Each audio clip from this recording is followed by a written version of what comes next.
खरेदीशिवाय दिवाळी कधीच पूर्ण होत नाही आणि खरेदी म्हटलं की महिला या खरेदीच्या बाबतीत नेहमीच आघाडीवर असतात। म्हणूनच यंदाच्या दिवाळी निमित्त मी तुमच्यासाठी काही खास ज्वेलरी घेऊन आलेली आहे आणि ती ज्वेलरी आहे प्युअर सिल्वर ट्रायबल ज्वेलरी। आपण आता इथे माझ्या पुढे पाहू शकताय खूप ज्वेलरी आहे आणि ही सगळी ज्वेलरी प्युअर सिल्वर ज्वेलरी आहे, चांदीची ज्वेलरी आहे। एक नेकपीस मी तुम्हाला आता इथे दाखवते, एक सुंदर नेकपीस आहे, ब्लू आणि ऑफ व्हाईट स्टोन्स मध्ये हा नेकपीस घडवलेला आहे आणि खाली हे जे पान तुम्ही पाहताय हे सिल्वर प्युअर सिल्वर मधलं हे पान आहे आणि हे पण जे मधलं नक्षीकाम आता आपण पाहू शकतोय खूप बारीक नक्षीकाम केलेलं आहे। हे सगळं चांदीमध्ये घडवलेली ही सगळी ज्वेलरी आहे। आपण अजून एक नेकपीस पाहूयात, खूप इंटरेस्टिंग नेकपीस इथे आहेत, खूप सगळे ऑप्शन्स तुमच्यासाठी यंदाच्या दिवाळीमध्ये असणार आहेत। हा एक ब्लू कलरचा ब्लू स्टोन मधला हा नेकपीस आपण पाहतोय आणि त्याला छान खाली चांदीचं पेंडंट दिलेलं आहे। खूप इंटरेस्टिंग हे नेकपीस असणार आहे। तुम्ही कोणत्याही टॉपवर, एथनिक वेअरवर किंवा कुठल्या तरी कुर्त्यावर तुम्ही ही सगळी ज्वेलरी वापरू शकता, कुठल्याही प्लेन कुर्त्यावर ही ज्वेलरी जाऊ शकते। तसंच इथे अजून एक इंटरेस्टिंग ज्वेलरी आपण इथे पाहतोय ती म्हणजे गणपतीचं पेंडंट आहे आणि हे पेंडंट देखील सिल्वरमध्ये आणि या ज्वेलरीचा USP तोच आहे की ही सगळी ज्वेलरी सिल्वरमध्ये म्हणजे चांदीमध्ये घडवण्यात आलेली आहे। ही ज्वेलरी घडवलेली आहे गीतांजली गोंधळे यांनी आणि आता ते माझ्यासोबत आहेत, आपण त्यांच्याशी देखील बोलणार आहोत। गीतांजली, काय सांगशील? खूप युनिक कलेक्शन आहे तुझ्याकडे, म्हणजे मी आता पाहते, मी बघता क्षणी या सगळ्या कलेक्शनच्या प्रेमात पडली। अक्षरशः मला असं वाटतं मी हे सगळे नेकपीस खरं तर घालावे। काय सांगशील, काय एक्झॅक्टली याच्या मागचा काय थॉट होता, काय विचार होता? Thank you very much.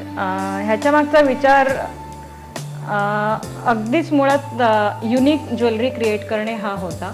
कारण एक 4-5 वर्षापूर्वी मला खूप जास्त चांदीचे दागिने आवडायचे। मला पारंपरिक सोन्याचे दागिने खूप जे जुने ट्रेडिशनल आहेत ते आवडतात किंवा मग ह्या डिझाईन्स आवडतात। मला जो मधल्या काळातल्या डिझाईन्स तर त्यांच्याबद्दल एवढं प्रेम वाटत नव्हतं आणि जेव्हा मी मार्केटमध्ये शोधत होते आपल्याला आवडेल अशी ज्वेलरी, तेव्हा आयदर मिळायची नाही किंवा मिळाली तर ती प्रचंड महाग असायची। तर गीतांजलीचा जो प्रवास आहे तो अत्यंत एका छोट्या गावातून तो शहरापर्यंतचा झालेला हा सगळा मोठा प्रवास तुम्ही आता पाहताय।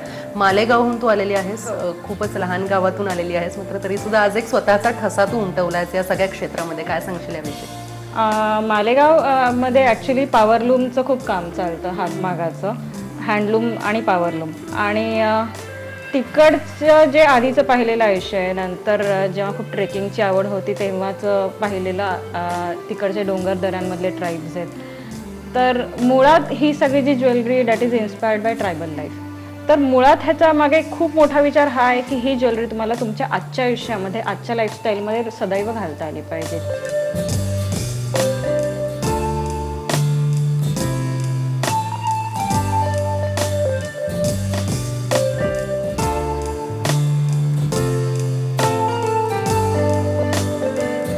म्हणजे हे खूप महत्त्वाचं आहे, कारण कसं आहे की दिवाळी आहे त्याच्यामुळे ऑफकोर्स तुम्ही खरेदीच्या मूडमध्ये असणार आहे, तुम्हाला काहीतरी नवीन करायचं असणार आहे, तुम्हाला तुमची स्टाईल स्टेटमेंट समोर आणायची आणि अशाचसाठी गीतांजलीने खूप छान ऑप्शन हे आणलेलं आहे। ते म्हणजे हे रोजच्या आयुष्यात तुम्ही ही घालता येऊ शकते अशी ही ज्वेलरी आहे। फक्त तुम्ही फेस्टिवल्समध्ये किंवा सणासुदीलाच तुम्ही ही ज्वेलरी घालाल असं नाही आहे। तर ही ज्वेलरी खूप सिम्पल पण खूप युनिक अशी तिने ठेवलेली आहे, त्यामुळे यंदाच्या दिवाळी तुमच्याकडे खूपच छान वेगळा आणि असा हा युनिक ऑप्शन असणार आहे। त्यामुळे यंदाच्या दिवाळीमध्ये तुम्ही हा ऑप्शन नक्कीच ट्राय करा। व्हिडिओ जर्नलिस्ट नवनाथ कोंडीकरसह सुप्रिया कुऱ्हाडे, IBN लोकमत, ठाणे।